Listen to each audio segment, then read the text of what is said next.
Kannur പത്തായക്കുന്നിൽ BJP. Ward മെമ്പറുടെ വീടിന് നേരെ ബോംബേറ്. Pattiam 16-ാം ward മെമ്പറും ബി.ജെ.പി. കൂത്തുപറമ്പ് മണ്ഡലം വൈസ് പ്രസിഡന്റുമായ പി മജിഷയുടെ വീടിന് നേരെയാണ് ബോംബെറിഞ്ഞത്.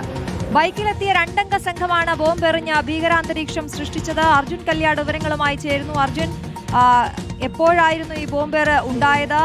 അവിടെ എന്തൊക്കെയാണ് സംഭവിച്ചത്? വിവരങ്ങൾ എന്തൊക്കെയാണ്? അതായത് രാത്രി ഏകദേശം ഒരു 8 മണിക്ക് ശേഷമാണ് ഇങ്ങനെ ഒരു സംഭവം ഉണ്ടായത് എന്നുള്ളതാണ് മനസ്സിലാക്കുന്നത്. ബൈക്കിലെത്തിയ രണ്ടംഗ സംഘം 2 ബോംബുകൾ അല്ലെങ്കിൽ സ്ഫോടക വസ്തുക്കൾ ഇവരുടെ വീടിന് നേരെ എറിയുകയായിരുന്നു.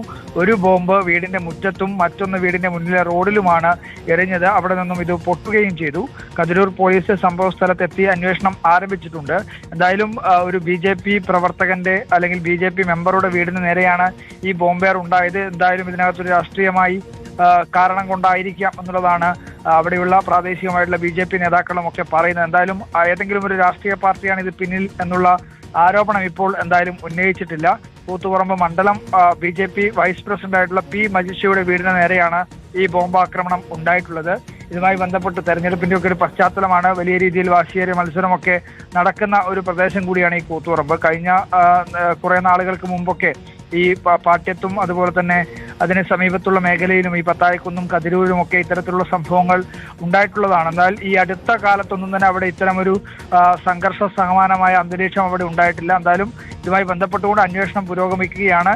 ഇതുമായി ബന്ധപ്പെട്ടുകൊണ്ടുള്ള ആളുകളെ ഉടനടി പിടികൂടും എന്നുള്ളതാണ് പോലീസിൽ നിന്നും മനസ്സിലാക്കാൻ വേണ്ടി കഴിയുന്നത്. പോലീസും അത്തരത്തിലുള്ള പ്രതികരണമാണ് പങ്കുവച്ചിട്ടുള്ളത്.